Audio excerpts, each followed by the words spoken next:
જમ્મુ કાશ્મીરમાં પહેલગામ ખાતે થયેલી આતંકી હુમલા બાદ સમગ્ર દેશવાસીઓમાં રોષ માહોલ જોવા મળી રહ્યો છે। દરેકના મનમાં બદલાની ભાવના જોવા મળી રહી છે। દેશભરના મૃતકોને શ્રદ્ધાંજલિ પાઠવવામાં આવી રહી છે। તેમાં રાજકોટ શહેરમાં ભાજપના વોર્ડ નંબર 1ના મહિલા મોરચા દ્વારા પૂર્વ મુખ્યમંત્રી વિજય રૂપાણીના પત્ની અંજલિબેન રૂપાણીના જન્મદિવસ નિમિત્તે કેક કટિંગ કરી ઉજવણી કરવામાં આવતા વિવાદ સર્જાયો છે। દેશભરમાં શોકના માહોલ વચ્ચે રાજકોટ શહેરમાં ભાજપ મહિલા મોરચા દ્વારા અંજલિબેન રૂપાણીના જન્મદિવસની ઉજવણી કરવામાં આવતી હોવાનો વિડીયો સામે આવ્યા બાદ ખુલાસો કરતા રાજકોટ પશ્ચિમના ધારાસભ્ય ડોક્ટર રક્ષિતાબેન શાહે જણાવ્યું હતું કે અંજલિબેન રૂપાણી અમારા વડીલ છે, મહિલા મોરચાના સિનિયર આગેવાન છે। મેં બપોરના સમયે તેમને ફોનથી જન્મદિવસની શુભેચ્છા પાઠવી હતી। ત્યારબાદ તેઓએ રાજકોટ ઘરે આવવાનું કહેતા હું રૂબરૂ શુભેચ્છા પાઠવવા ગઈ હતી। ત્યારે ત્યાં અમારી વિધાનસભા વોર્ડ નંબર 1ના મહિલા મોરચાના બહેનો ઉપસ્થિત હતા। તેઓ દ્વારા કેક કટિંગ કરી સાથે જન્મદિવસની ઉજવણી કરવામાં આવી હતી। તે લોકો દ્વારા મને પણ સાથે જોડવાનું કહેતા હું સાથે જોડાઈ હતી। મને ખબર ન હતી કે અહીંયા આ રીતે ઉજવણી થઈ રહી છે। હું પહોંચી ત્યારે ત્યાં અગાઉથી જ બધી બહેનો હાજર હતા। મેં પોતે કોઈ જ આવી ઉજવણી નથી કરી, બરાબર। મેં પોતે આ ઉજવણી કરી નથી। મેં પોતે આ ઉજવણી કરી નથી। મને આ ઉજવણી સંદર્ભે કશી જાણકારી નહોતી। હું એ સમયે જ્યારે પહોંચી, બરાબર, ત્યારે ત્યાં ઉજવણી ચાલતી હતી અને હું ત્યાં પહોંચી, એટલો જ વિષય છે। બાકી મને જો મને મહિલા મોરચાના જે બહેનોએ જે કાંઈ પણ આ ઉજવણી કરી એની મને કોઈ જ જાણ નહોતી અને એ સંદર્ભે એ સંગઠનનો પ્રશ્ન છે અને સંગઠનનો વિષય છે, એટલે એ સંદર્ભે હું કાંઈ ન કહી શકું। પરંતુ હું કેક લઈને નથી ગઈ, મેં કેક કટ નથી કરી, મેં પોતે કોઈ આવી ઉજવણી નથી કરી। મેં પોતે છેલ્લા 2 દિવસથી આ સંદર્ભે તમામ કાર્યક્રમો રદ કર્યા છે। મને પોતાને આ બાબતની ગંભીરતા છે, મને પોતાની આ બાબતનું દુઃખ છે।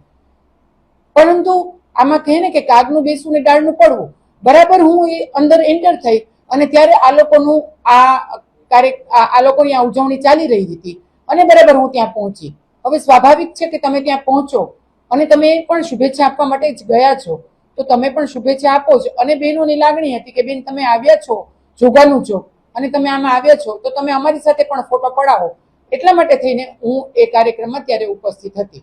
બાકી કોઈ ઉજવણી કરવાના સંદર્ભે કે કોઈ સેલિબ્રેશન કરવાના સંદર્ભે કે કોઈ પાર્ટી કરવાના સંદર્ભેથી હું ગઈ નહોતી। હું માત્ર ને માત્ર શુભેચ્છા આપવા માટે, એ મારા વડીલ છે, મારા આદરણીય છે અને એ ભારતીય જનતા પાર્ટીના સૌથી જૂના કાર્યકર્તા છે, એ સંદર્ભે હું ત્યાં ગઈ હતી।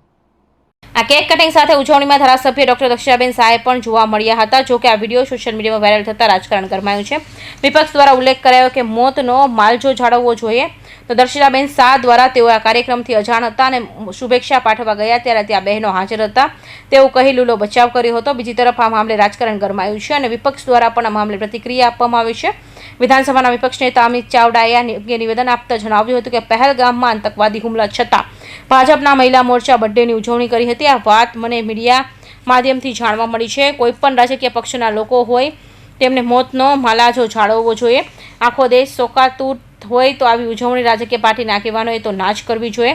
કાર્યકર્તા કદાચ ભૂલ કરે તો માન્ય ગણી શકાય, પરંતુ ધારાસભ્ય કક્ષાના આગેવાનો આવી ભૂલ ન કરવી જોઈએ। એક તરફ આખો દેશ, આખું રાજ્ય અને આખા દેશના લોકો આ નિર્મમ હત્યાઓને વખોડી કાઢતા હોય, એના માટે દુઃખ વ્યક્ત કરતા હોય, આપણે બધા જ લોકોની સુરક્ષા માટે ચિંતિત હોય અને એવા સમયમાં આવી ઉજવણીઓ કોઈના જન્મદિવસની કરવી હું માનું છું કે યોગ્ય નથી। લોકોની સંવેદનાઓ રાજકીય પક્ષના આગેવાનોએ પણ સમજવી જોઈએ। એક બાજુ આપણે આતંકવાદનો ખાત્મો કરવાની વાતો કરતા હોય, વડાપ્રધાન કે ગૃહમંત્રી ભાષણો કરતા હોય, અને બીજી બાજુ આપણે ભારતીય જનતા પાર્ટીના જ આગેવાનો દ્વારા આવું ઉજવણીના કાર્યક્રમો થાય એ કોઈ પણ રીતે યોગ્ય નથી।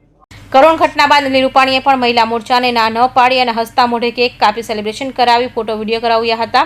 આ સાથે સોશિયલ મીડિયામાં મહિલા મોરચા દ્વારા બર્થડે સેલિબ્રેશનના ફોટા વિડીયો મૂકવામાં આવ્યા હતા। મહિલા મોરચાના કાર્યકરોએ જાણે બહાદુરીનું કામ કર્યું હોય એમ પોતાના સ્ટેટસ પર ઉજવણીના ફોટા મૂક્યા હતા। ગત રાત્રિના રાજકોટ શહેરમાં ભાજપના યુવા મોરચા દ્વારા કિસાન પેરાચોક ખાતે શ્રદ્ધાંજલિ કાર્યક્રમ રાખવામાં આવ્યો હતો। આ દરમિયાન દિવંગત આત્માઓને શહેર ભાજપના અને યુવા મોરચા નેતાઓ દ્વારા મીણબત્તી પ્રગટાવી ભાવજલી પાઠવી હતી। આ સાથે જ અહીં પાકિસ્તાન અને આતંકવાદના પુતળાઓનું દહન કરવામાં આવ્યું હતું। આ કાર્યક્રમ પૂર્ણ કરી ભાજપના મહિલા મોરચાએ પૂર્વ મુખ્યમંત્રી વિજય રૂપાણીના પત્નીના જન્મદિવસની ઉજવણી કરી હતી. મહિલા મોરચાના કરતૂતે લોકોમાં રોષની લાગણી જોવા મળી હતી. કૌશિક પટેલનો report, Hind TV news, Surat.